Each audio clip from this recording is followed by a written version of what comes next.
Okay, I'm Dr. Thompson, the Chief Editor of Health and Development Magazine. And today is the 1st of May 2017, and you're having this banner on abolish police eyes and the Pentagon. Why are you against the institutions that protect the United States? Well, abolish. The police have such a history of, racism and murder of black, brown, and poor people. And we think that communities would be safer if they organized for themselves so that they could, protect themselves rather than having these outside institutions who don't understand the community coming in to do it.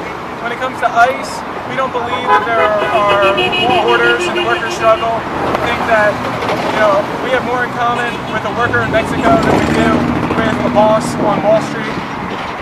And the Pentagon, who agrees with war? We think that in the same way that we have more in common with those working people over there than the bosses here, we don't want to see them bombed in another war for profit, for oil or for anything else. There are immigrants or migrants who are part of this march. Why should they be marching on the 1st of May? The 1st of May is International Workers' Day, and I think that first part of International Workers' Day is something that's often missed, and immigrants are one of the most attacked sections of the working class. They make some of the lowest wages, and they have the most at stake. And especially this year, 2017, with the attacks of the new Trump regime in DC,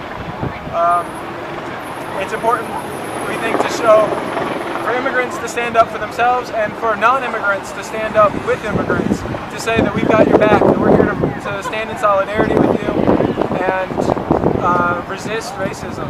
It is great that workers have considerable pay for the job they do, but do you think that $15 an hour is sustainable in this economy? I think that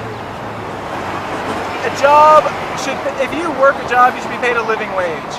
And if you can't afford to live on a salary, then, what good is that job doing?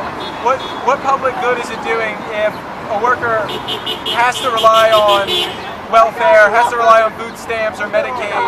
I would rather nobody have to rely on those programs by having jobs that pay a livable wage. I think if they say if this economy can't pay a $15 minimum wage, then maybe we don't need this economy. Finally, the workers who work in the industry, in agriculture, and other related industries have issues which have to do with health and safety. What are your concerns as it relates to the migrant workers who may be exploited because they have to hide and they cannot report some of the problems they have on their job site?